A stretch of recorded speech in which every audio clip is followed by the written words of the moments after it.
Okay, here we go. Okay, good morning, everybody. It's so nice to see everyone.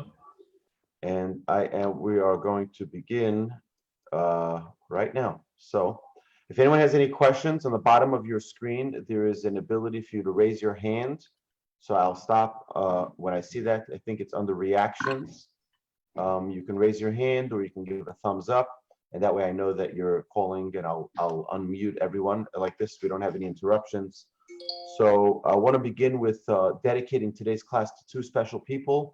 One passed away last week, my dear friend Al Levy. Al Levy was a regular participant in our classes for many years, way back in Bris Shalom. He was part of other groups of Torah learning and was involved greatly in our community. So I want to dedicate this class to his memory. To the best of my knowledge, he did not have anything to do with Corona. That's correct? No. He was in because of his heart, his 16th stent. Right. He had a pacemaker. It was risky surgery. I remember for many years we've been praying for him, Yes, nothing to Corona. I spoke to him Tuesday. He was in the happiest of spirits, as usual. Great. So the second person I'd like to dedicate it to is a very dear friend of mine who is right now in Bergen County in the hospital in pretty serious condition. I want to dedicate the class to his speedy recovery. It's Eitan Moshe ben Hila Hinda, and we will begin our Torah learning this morning in their honor. Okay,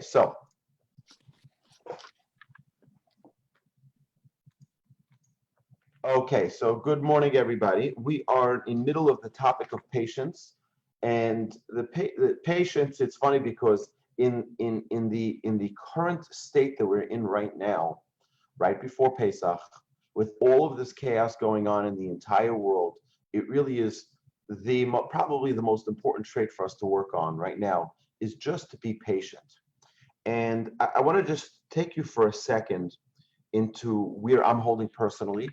And hopefully we'll be able to connect this. So as you can see behind me, I'm in the middle of cleaning for Pesach, going through the bookshelves, reorganizing. It's not spring cleaning, it's just Pesach cleaning. So cleaning out for chametz, cleaning out, because next week is Pesach. And I called up my friend last night while I was taking care of other things around the house. And my friend is a Hatzalah member. He's Hatzalah, for those of you who don't know, is the volunteer ambulance service. We have it here in Houston. We have it in other major Jewish cities. The largest is in Brooklyn, New York, and he's a member there. And he takes calls all the time, 24/7. And I called him last night, and he said to me, I can't talk. I really can't talk. I said, is everything okay? He says, everything's okay. He says, but the entire Shabbos, I've been taking calls. And he says, he says, I can't see Jews not being able to breathe like I've seen this Shabbos.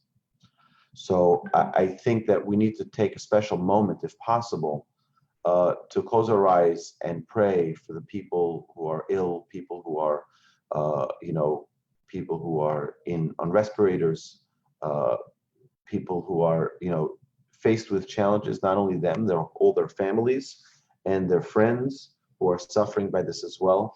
I think it's very, very, it's a very special time for us to open up our hearts, to shake the heavens, to hopefully seek kindness from above, to bestow kindness upon his creations, and hopefully the Almighty will give all of these special people a healing. Another friend of mine called me last night and said to me, I want you to download this app and I want you to listen to the radio of the New York Hatzalah. You can listen to it on one of these apps. And I was horrified. Because till I went to sleep at about 3 o'clock, 3:30 last night, there was calls non-stop. And I'm telling you, we're talking about a major crisis. It's not something which is like, it's like, listen, I'm healthy, I'm good. I know many healthy people who are now stricken with this. People who have had no prior health issues that are dealing with major crisis now with their health. It really is a serious situation, and I want to implore upon everyone. Number one, impress upon everyone to be cautious, be precautious, take every precautionary measure for yourself. If you don't need to go out of your house, don't go out of your house. If you don't need to go shopping, don't go shopping. If you don't need, only do what you absolutely need to. If you don't need to, don't do it. Please, for your own safety, for those who love you and care about you. If it's not absolutely necessary, please don't do it, because we're dealing here with a really serious situation. I'm telling you, I couldn't sleep last night. I couldn't sleep because you're hearing one call after another call, after another call, after another call. I heard that in New York City,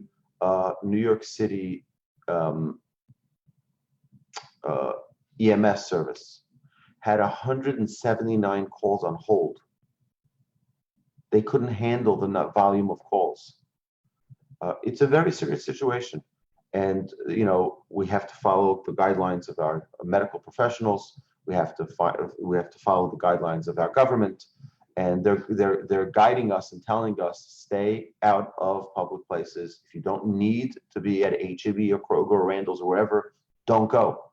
Don't go shoe shopping now. Don't do the things you don't absolutely must do. I think it's the responsibility of the moment. Right now, this is what we need to do, and this is us following the guidance of our sages. The sages say that you have to listen to what your medical professionals tell you. Your doctor says, don't eat this because it'll kill you. You don't eat it, and that's a mitzvah in the Torah to listen to your doctor, right? It's not a mitzvah for us to be a chacham, right? To be the wise guy and not listen. We have to go out and listen and do the right thing. So with that being said, we also have the challenge of, I've seen so many people over Shabbos. I was sitting out here in the front of my house, and people are walking by in the streets with their families, with their strollers, and with their, wife or husband and children, and running ahead, back. It really was. It was very nice to see everyone. But on the other hand, you get to hear, how are you doing? How's everything? You're schmoozing between you and your friends, and people are just getting so frustrated with the situation. And I sense it a lot, that people are just losing their patience. So I think us talking about this topic of patience, particularly right before Pesach, where things are a little bit more challenging, where we can find the right foods for our family. I'll give you one example of how patience. We prepared for Pesach here. We needed to order the matzah, the hand matzah, for our guests and us 2 months ago, way before coronavirus was a thing. And we were supposed to have 22 people coming in from New York and Florida. And today, as of today, not a single one of them are coming. So we ordered this much of matzah, and we only needed this much of matzah, right? Because we're not having all those guests come. It's frustrating, right? It's frustrating if we don't channel our energy properly. For them, it's very frustrating. They weren't planning to have Pesach till a week ago, or some of them a day ago, right? Till last night, I got one of the phone calls saying, okay, we decided we're not coming, right? So for them, till now, it's less than 2 weeks before Pesach, they had no intentions of having Pesach in their homes, right? People from Houston, where our guests were going to stay in their homes, now decided they're going to stay home. So that's frustrating for them, because they weren't either planning to stay in Houston for Pesach. They're planning to go visit their family in New York, New Jersey, wherever. And now all of their plans turned over. And it's frustration, lack of patience comes from a situation where we feel like we should be in control, and we're not in control. We feel like we should have things all in our hands, and we should know exactly who, what, where, when, how, and this is the way things should go, and they don't go that way. That's when frustration, that's when patience is required. We can get angry when things don't go our way. If you think of most instances when people get angry, why do they get angry? They get angry because things don't go my way. If things don't go my way, the car is stopped in front of me. What's wrong with them? Why don't they use their lights, their blinkers? Why don't they use their hazard lights? If they're like, we get frustrated. Don't you know like who I am? My time is precious. Why don't you care about my time? If someone cuts us on the line at the grocery store, someone is taking their time. It's like you're in a rush and you're trying to and they're taking their time, and then they're going to the bottom of their bag and they're taking out everything till they can find their card, until they can find their right. You lose your patience. Why? Because things don't go the way I want it to go. I want to go right now. I want to move it right now. I need to rush someplace. I need to, right? It's when we put the I in such a important place that we don't allow for that patience, so to speak, to flow. So we left off last week that the closer we are with others, the more careful we must be with our patience with them, right? A friend with whom we meet, right, but they bring out the worst in us, right? So we mentioned that last week, right? If you have a friend, I just want to stop for one quick second for my dear friend who brings out the best in me, my dear Coffee. So please answer Amen after this blessing. Baruch atah Adonai Eloheinu melech haolam she'akol nihiyeh b'dvaro.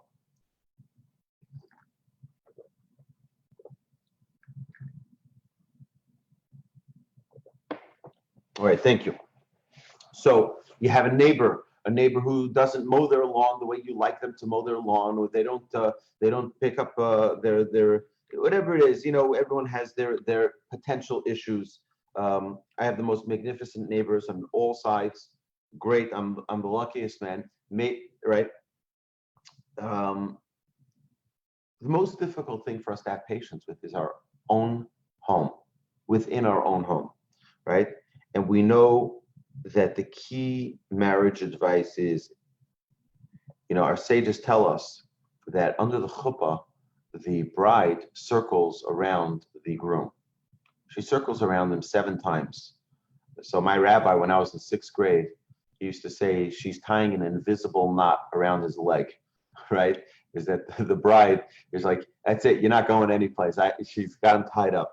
But the truth is that what a man needs to think of under the chuppah is that he is accepting this yoke, this responsibility of his wife. It means no matter what the circumstances are, in the good days and the not so good days, when she's feeling upbeat and happy and when she's feeling down and miserable, that your responsibility is to show her and to care for her and to love her regardless of the circumstances. And that's the responsibility. The key advice we give to a groom is you need to undertake that responsibility and that duty.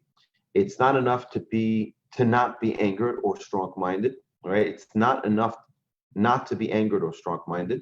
We see plenty who can belittle other people, right? Can mock other people, can laugh at other people. We need to be careful about that as well.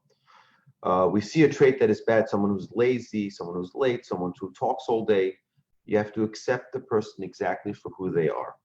It's not only okay, I won't get angry, but also remember, you're not perfect either. Okay, and that's a very important thing, is that if you find the perfect person, I ask you, please do me a favor, I'd love to meet them. I've yet to meet the perfect person, right? Everyone faces a challenge. Everyone has the challenges they deal with. And the fact that we are frustrated with someone else, it's very interesting. If you want to take it one step further,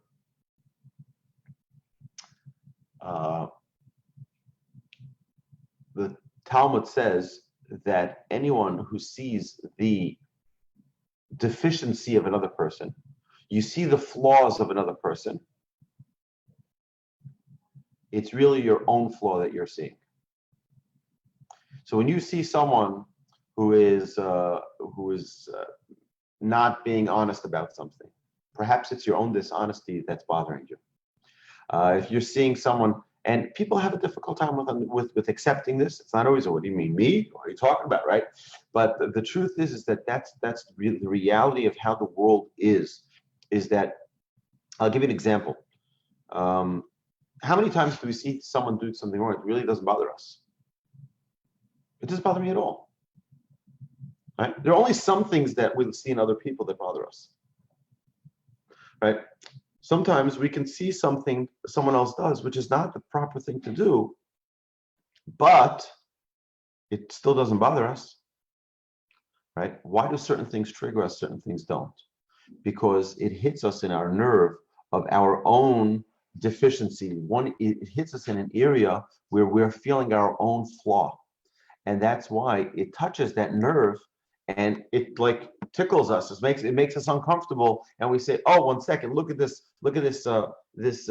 imperfection that we see in this other person. Now, again, be very careful about not judging other people. And that's the goal here, is to learn to accept the differences, to learn to accept the deficiencies of another person, whatever they may be. Now, we have to also remember that anything worthwhile takes time. There's nothing that is worthwhile acquiring, no trait that's worthwhile acquiring that just comes to you like that. It takes time to acquire positive traits. It takes time for a person to perfect his traits. And we have to recognize that and appreciate that it doesn't just happen. It doesn't just happen. So education of our children requires endless patience. Any parent will tell you the number one key to raising happy, successful, balanced, normal children is to have patience. We need to have patience, right? We need to, the statement of King Solomon, I believe maybe King David or King Solomon, the ways of the Torah is all pleasantness. And it needs to be pleasant. And everything that Torah leads us to is way of peace, right? We need to be pleasant people if we want to acquire Torah, right? With punishments, we cannot educate. It's a known, very, very important principle. My grandfather was a world-renowned educator, and I used to come to him with many questions. I was a rabbi in a yeshiva, and I dealt with many, many cases of students that were having difficulties. And I asked my grandfather, I said, how do I ensure that I don't face these challenges with my own children? Right? I had a little child then, a few-month-old baby who's now 17, almost 18 years old. Thank God now I'm a father of 7 amazing children. How do I ensure any type of success with our children? My grandfather said, they used to be able to educate kids with strictness, with firmness, with, you can beat your kid, you can hit your kid. Today, you cannot do that anymore. Those principles of education don't work anymore. Today, there's only one way that you can educate children, and that's with love and patience and more patience. I cannot tell you how many times I've had the urge to say something to a child, to my child or to someone, and you just got to bite your lips, bite your tongue, and I'm not going to say a word. You know why? Because it's only my own frustration. It's only my own lack of patience that's causing me to want to say something, right? I'm going to take it easy, and I'm not going to say something about it. And if later on I can discern that I'm not saying it out of anger, I'm not saying it out of lack of patience, but I'm saying it really because it's the right thing for this person, then I'll say it. Otherwise, I'm keeping my mouth shut. And it is such an important principle. We don't educate today with punishments. I'll tell you an amazing story. My grandfather was he was approached by many educators would come to my grandfather to ask them different guidance questions about how to educate their students. And I had my grandfather once said a story. An educator once came to him and asked the following question. He said, I want to know, when can I punish? He just got a new job in his school and he wanted to know, when can he punish? So my grandfather asked, which institution are you referring to?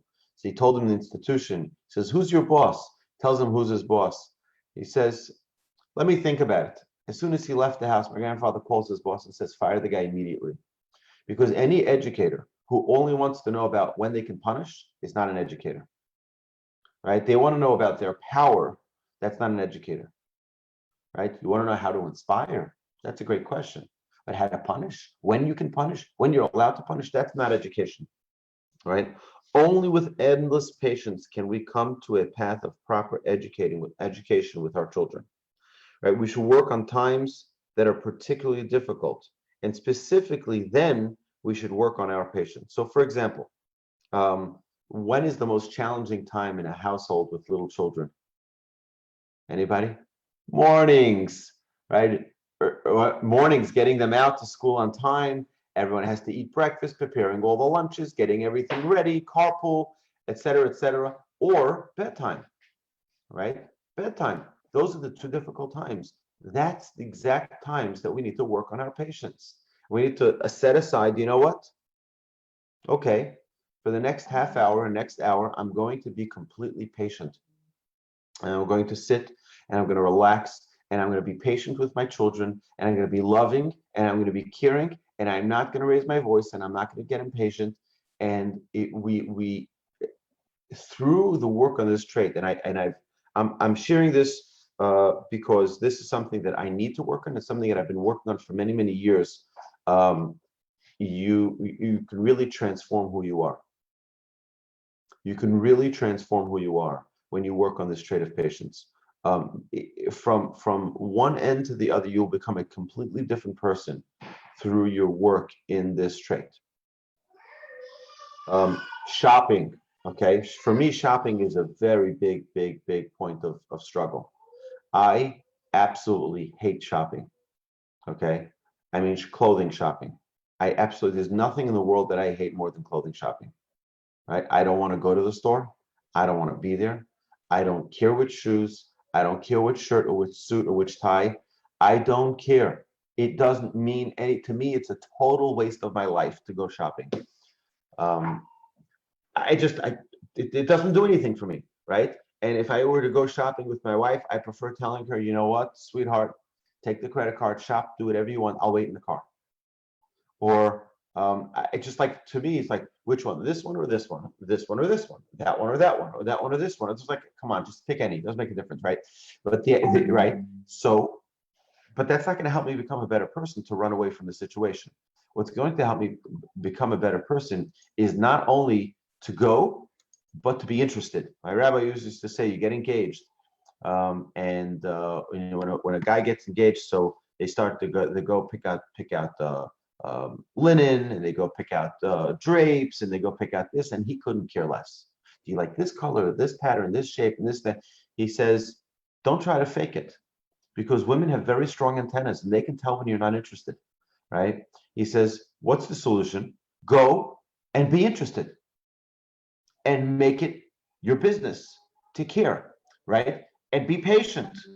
And it's not going to go your way, but prepare yourself that for the next 5 hours, you're going to be totally selfless and you're going to be there for her because it's important to her. And because it's important to her, you're making it important to yourself. And to just say, you know what, it's not my thing, I'm not going to do it, leave me alone, is running away from a situation and not dealing with, not allowing ourselves the opportunity to work on it. Right? So it's a very important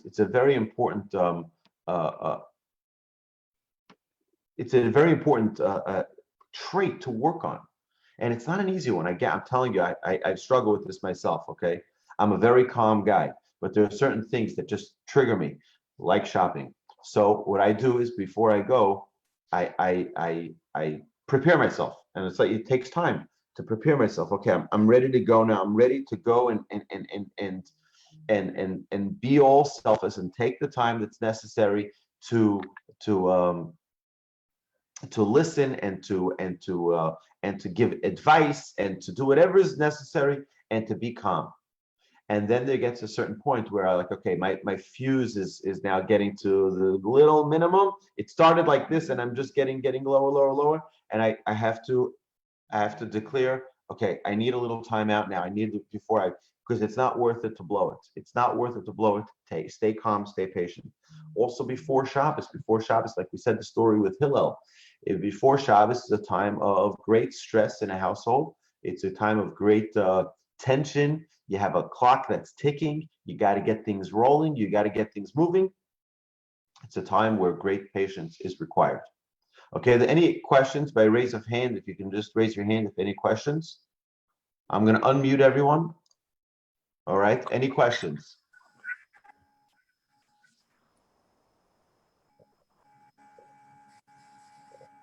I take that as a solid no. Okay, if there are any questions, just raise your hand and I will, and I'll stop. All right, we'll continue now. Okay, so an important reminder is patient, again, patience does not mean that we care less about people or that we have a lack of interest in what's going on. Patience is the ability to respond to everything and anything with a calculated and appropriate response, and not a frustrated response. Fine, do whatever you want, right? That's not patience, right? Fine, I just don't want to deal with it. That's not patience, right? Patience means that we have a calculated response, a calm, cool, and collective way of approaching and dealing with situations. The Talmud relates how a person needs to be careful not to place fear in his home, right? Someone who lacks proper patience, right, is going to be angry, is going to be run like their home like a dictatorship. I said this and have rules and this, that. That's not a proper way to run your household. The Talmud says, don't make your home a place where there's fear in the home.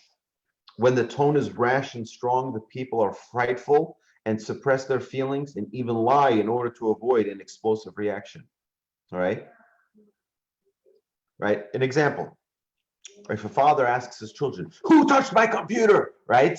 Or who touched my whatever it is, my phone, right?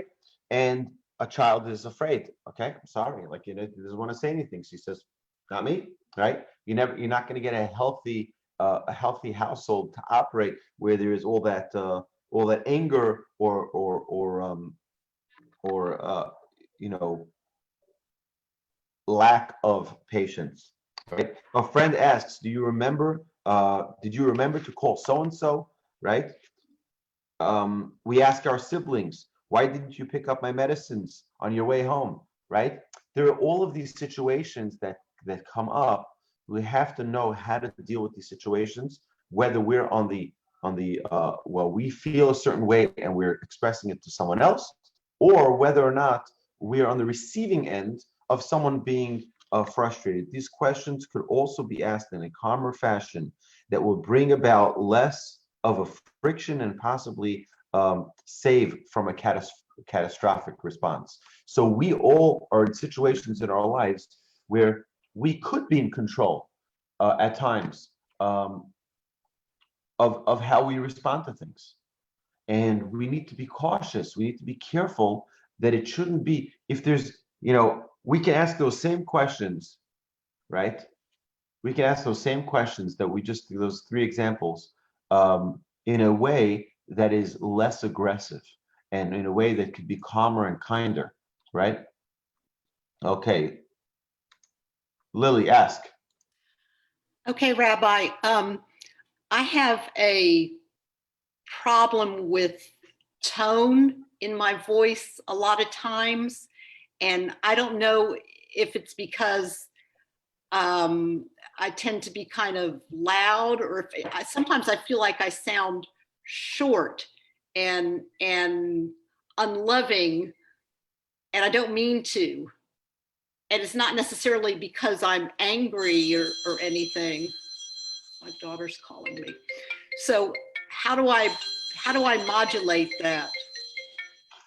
So it's a great question that you asked, and I'll tell you why it's such a great question. Because 99.9% of humanity isn't as honest as you are, and don't recognize that they may have such a impression that they give off. So most people are walking around thinking, I'm just perfect and I'm just great and everything is fine, and you have to get over things and you have to stop, and not realizing that. Now the fact that you even identify that this may be something gives you already a tool in your hand that can help change that. The fact that you even know it, right? I'll give you an example. There are people who have a bad temper. But if you go and ask them, tell me, just on as friends, okay? Tell me, why do you have such a bad temper? Me? Temper? What are you talking about? Right? And they start, right? They don't even realize that they have that temper. That's 9 out of 10 people, or 9.9 out of 10 people don't even realize that they have the deficiencies or the flaws that they have. Now, if a person were to come to the Musar classes and identify these things, which is why we learn about all these different traits, is so that one can identify them. If a person would only stop and recognize, you know what, I'm not so patient, I need to work on it, or I come off short, or I come off, right? Then now we have the tools to work with it. So now I can calculate, okay, you know what, when I respond, I'm going to be a little bit, use kinder words, find and prepare phrases that we can use that are kinder and gentler. It's a great thing if a person were to have a mentor or someone they can work with. You know what? Yesterday I had, okay, so even if, okay, I'll unmute you again. Go for it. It's not really my words. I feel like it's I may speak facial expressions. fast. Huh? Facial expressions. Maybe a facial expression, or it's yeah, maybe a facial expression, like I may not be smiling because that just may not be my natural state. I mean, it just, I may just say something and people think, oh, you're angry. Well, I'm not angry. I'm really good inside. I mean, it's just kind of my resting face. Okay. So it's very interesting because this brings up a whole new topic, which we're going to get to, of what's called ha'arat panim. Ha'arat panim is countenance, is to show a glow, a shine, a smile to every person we meet, and to greet every person with kindness, and in our face. So it's a big topic. It's one that we'll get to. We're going to get to it in a couple of weeks. Hopefully we'll get to that topic. But I think it's very important for us to recognize that the fact that we may have a deficiency in a specific area, right, is not a terrible thing. All right. It means you're human. Okay, it means you're human. That's what it means. Okay, now how do we deal with it? God created every single one of us with a multitude of traits. Some are good and some are not so good, and we have to try to identify what those traits are so that we can now take the good ones, make them great, and take the bad ones and make them good, right, and improve them. And that's a very, very healthy state to be in spiritually, to identify what those are. Now, how exactly we'll deal with each trait, there's a way to deal with it, and that's part of the journey here. But write it down in your notebook, right? If that's one of the things that you feel that needs to be identified and to worked on and clarified on, that's a very good stage to be at in Musar study. So these questions could also, every single situation, one of the great skills that they don't teach you in rabbinic school is how to, it's called deflect. Okay, let me give you an example of what it means to deflect. So there was once a conference, a lecture given between two leading rabbis, two very, very prominent rabbis. This is what's told. It's a tale that's told. One of them was more of like a scientist, brilliant mind, big philosopher, very, very intelligent person. Another one is more of a humorous, not a comedian type, but very, very, very entertaining rabbi. And And over the course of this whole lecture that they were giving side by side, someone asked a question, and they wanted to know why a hot plate is considered fire on Shabbat. Okay, why is it considered? Why is it not considered? Et cetera, et cetera. So one rabbi was explaining, so the philosopher rabbi was explaining, well, you have to understand that the way the fire works and the way it goes with the coals and with the this and with the this, giving a whole lengthy explanation. The other rabbi used the art of deflection. And he says, it's not fire, sit on it, right? Right? So if it's not fire, sit on it. Did he answer the question? Didn't answer the question, right? Did not answer the question, but you got the point very quickly. Okay? Now, in every situation that we're in, you can be, and I've had this dozens of times where people have asked me questions, and sometimes not very kind questions, and they ask questions that are there to instigate, to be provocative, right? There are many times that people will ask such type of questions, and you need to have the art of deflection. And it's a very important tool to deflect from those questions.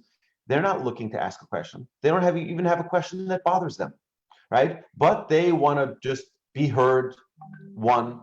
Option two, they want to harass you, right? There are many things that, or they want to make sure that that everybody knows that they're smarter than everyone else. And you have all these different types of people, and many, thank God I've been blessed to teach in many different congregations with many different types of people over the years, hundreds and hundreds of classes with thousands of different people. And over the past 11 years that we've been doing Shalhevet classes, and now over 19 congregations, 19, almost 20 congregations now.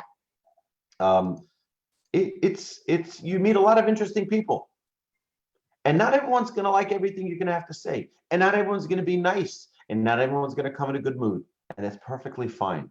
When we come out with when what we're working on is, I want to be that person who is perfect in patience in every situation, right? So you learn to accept the differences. You learn to accept what each person is and what they are not, exactly the way they are. And not everyone has to agree with me, and not everyone has to think like me, and not everyone has to talk like me, and not everyone has to pray like me, and not everyone has to observe like me. And not everyone has to vote like me. And not everyone has to think politically like me. And it's perfectly fine. We can still get along with all of humanity with having those differences. Right? I'll give you such a beautiful. I gave this example before, but to me it was an incredible thing of how you could find commonality with every human being. Okay. So I was in England with my wife. We went for one day. We had a stopover on the way to Israel, and we were in London. We went around, went to Buckingham Palace, went around different places, and we were heading back to the airport. And we were approached. Here we go. Here you go. Say hello.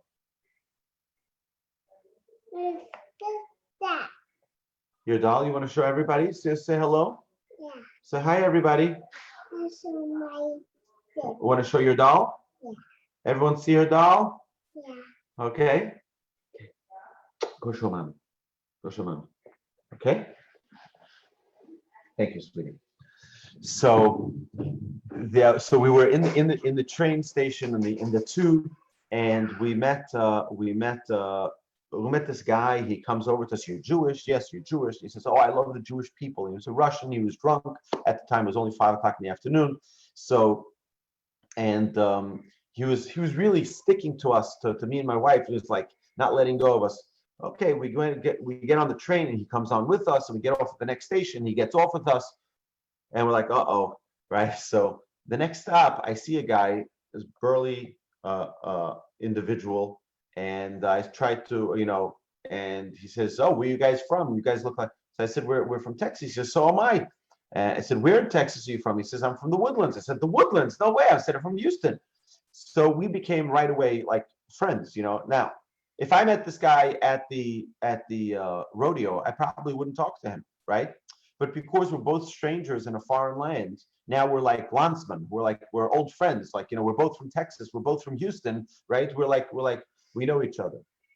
Now, well, what's interesting is that if you ever go to a Rockets game, or you go to a Texans game, or you go to an Astros game, no, leave the Astros out of this, right? But let's say you go to, right? So my children call it the Houston Cheaters. But either way, so if you were to go to one of those games, so what happens is that you suddenly feel like we're all Texans fans, right? We're all rooting for the team. But you realize that most of these people, right, you really have nothing to do with them, but you have the same affinity for the same team, for the same group. Now, why do we even feel that affinity, right? If I'm living in Houston, would I ever go for the team for the Denver Broncos? Unless I had something to do with Denver, I most likely wouldn't, right? I'd go for my team. Why? Because I identify through my city. I identify, it gives me my own pride. It's my people, it's my state, it's right.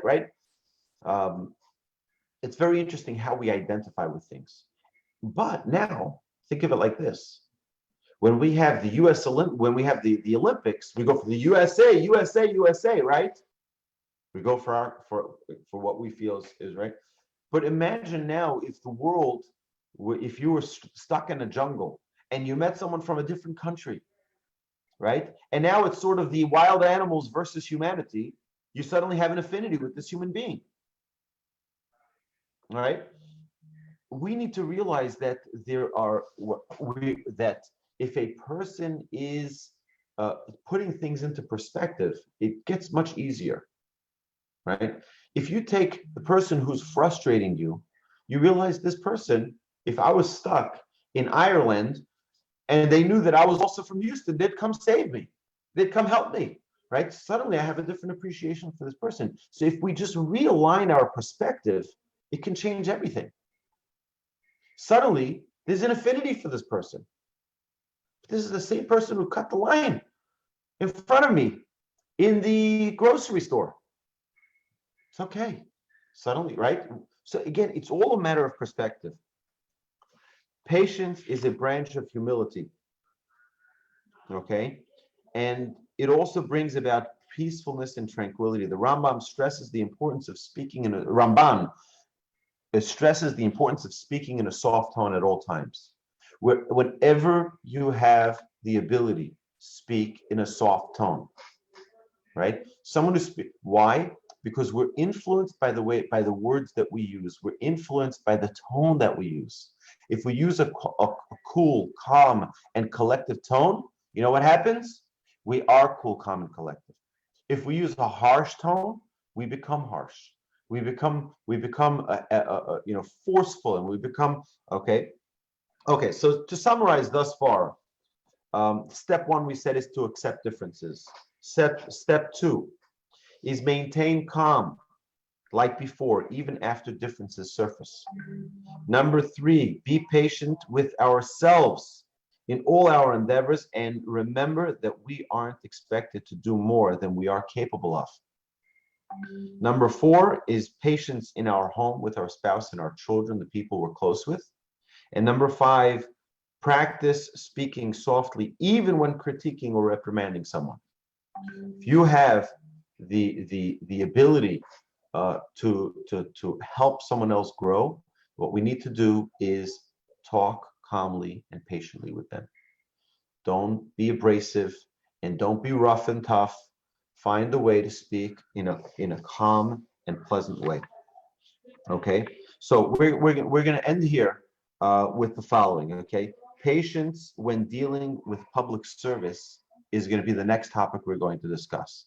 As a rabbi, I can tell you that the majority of what people in public service do is not only not recognized, but it's not appreciated by the majority of people. You go out of your way to help people. You go out of your way to support people, to do whatever is required. And the number one trait that's required is maintaining patience and calm, even in exceptionally odd and difficult times. And avoiding anger is really a key. Okay, so there's a lot more to talk about.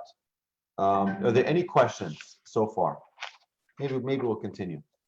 Everyone is unmuted. Is any questions here? No questions. All right. All right. So let me just see.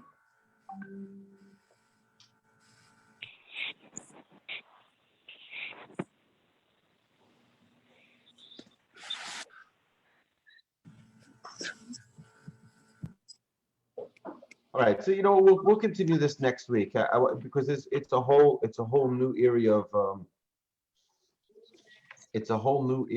of really focusing. I think that this is a very important piece that we just talked about today, is getting to understand the world that we're living in, the reality of our lives. Each one of us is filled with challenges that will come. I'll tell you, there's a story I remember from probably the past, probably 8 and 9 years ago. In one of the synagogues, we were doing this topic, and the week before we started this topic, a woman said to me, "Oh, Rabbi, what's the topic next week?" So I said, "We're going to be talking about patience." She says, "I'm such a patient person. I don't think I need to work on this trait. I don't think I come." I said, "You know what? Maybe we're going to talk about an aspect of patience that you didn't really know was patience.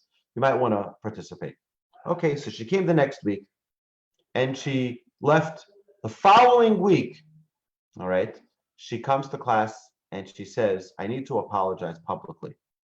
She said, "I said arrogantly that I was patient 2 weeks ago, and I didn't realize how impatient I really was, because after coming to the first class on patience," she said, "I realized that as I was pulling out of the driveway of the synagogue, I was honking at the car in front of me, 'Move it already, let's go.' And I'm like, whoa, 1 second. I always do this, and I never realized that that's a lack of patience. I can just take it easy." And and many times we don't realize that the things that go on in our lives on a regular basis perhaps are not portraying the greatest level of patience. So if we can look and take a close look at the things that are going on around our days, and think of whether or not they are properly in the realm of patience the way they should be. Hashem should bless us all to have success in seeing these things. Linda, I'm going to unmute you. Question? Yes, I have a friend who is habitually late. And Habitually what? late. Late, okay. And she always uses the excuse about construction. Well, that construction's been there for like months. And so in my mind, she should just leave her house a little earlier. I don't say anything, but I'm really struggling with my annoyance. And I'm trying to be patient, but it's very difficult for me. So I'll tell you like this, as someone who myself I identify as someone who's punctually challenged, there is a very different mindset between the people who are punctually challenged and the recipients of that. All right. For example, I like to put into 24 hours 36 hours of work. Right. I just like to cram it all in. And you know what? Sometimes it's going to cost me maybe not leaving early enough because I'm just finishing up that last project and running on to the next project and really, doing so many things.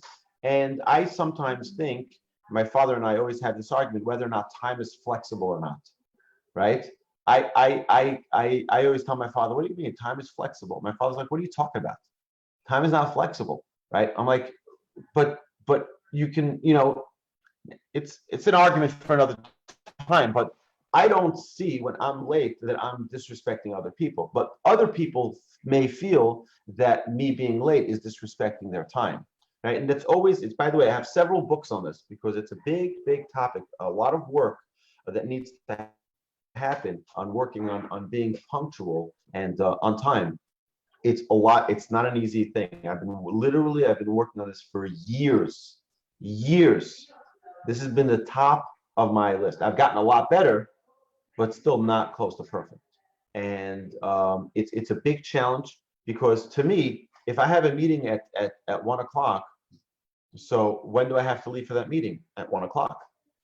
I have till 1 o'clock to get right. But it takes 5 minutes to get there or 10 minutes to get there. And you may have traffic along the way. So maybe you should leave at 1:45. But that's not the way my brain works.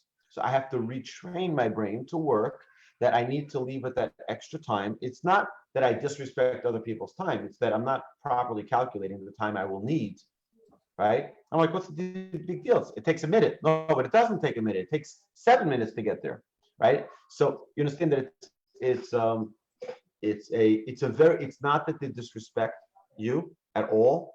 It's that the way in which they calculate time, like myself, is very different. And it's not any disrespect. And I every Rosh Hashanah, I try to ask forgiveness from all of my students for all the times they may have been late, because it's not out of lack of respect. Now, again, I try to make my schedule in a way that even if I'm late, I'm on time, right? So I try to arrange meetings.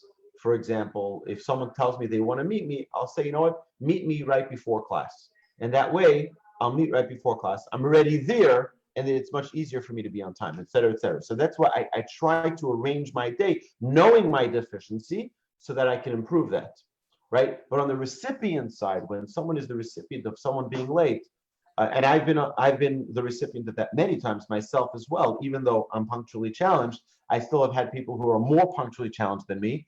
And for me, I use it as a great opportunity to get things done, to always have something extra to work on, right? So I always have another project, another something ready in the pipeline, so that if I'm stuck and I'm waiting for someone, I won't be sitting bored looking at Wheel of Fortune on the television screen in front of me, but rather get things productively done. Right, Ed, you had a question there. I was just going to say we never consider you late as long as you're there within 10 minutes after the meeting starts. Oh, there you go. Thank you. I appreciate your kindness. And you're rarely ever more than 10 minutes late. So I appreciate it. Well, it depends which class. There's some classes that have food involved, and that I prefer them eat, schmooze, and then we start class. So I don't need to be there while everyone's eating because I don't eat during the class anyway. I don't eat while I teach. So that way you finish your food and then we can start the class. So that's more of a different system. Are you referring to the Talmud class on Fridays? But yeah. Right. So that's more intentionally late. I know that I have that buffer because everyone's eating, and I prefer people finish eating before we start the class. But yeah, you're right. Either way, regardless, that there should be an attention being put on being punctual, on being on time, respecting other people's time, respecting other people's people come leave their home with enough time to be there on time. That particularly myself as a rabbi teaching, but also people going to meetings and doing other things should make every effort to be on time. And again, if we're the recipients of it, figure out a way to prepare yourself that there is no frustration or anger when that person is late. Okay? My dear friends, have a remarkable week. Have such a great week. Tomorrow evening at 7 o'clock, we will be again on this same channel, same place. We will be doing our Musar Mondays. I look forward to seeing everyone there. If anyone has any questions, I just want to tell everyone that we have, I'm going to share it here on the bottom here. I'm going to share a link to our new Torch Minute. It's a daily text message that we send out to whoever subscribes and joins. You can click on it. If you have WhatsApp, you can get it right on your phone. It's a video, a 1 minute or so uplifting video with the little, we send out a little meme after as well from what that speaker spoke about, to inspire, to keep our spirits up. We started this in honor of this current situation, so that Torah doesn't get limited, but rather gets expanded, and we can learn more, another opportunity to learn together. So I just shared the link there. You're welcome to subscribe. If you don't want to subscribe there, you can go.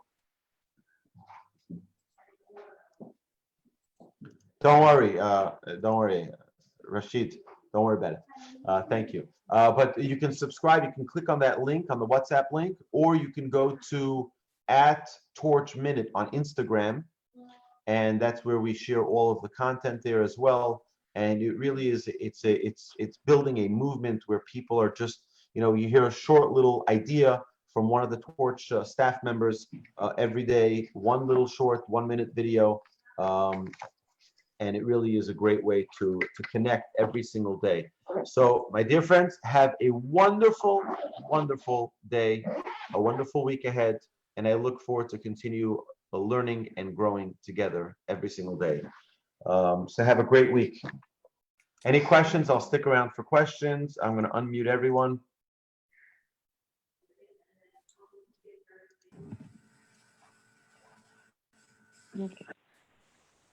Right.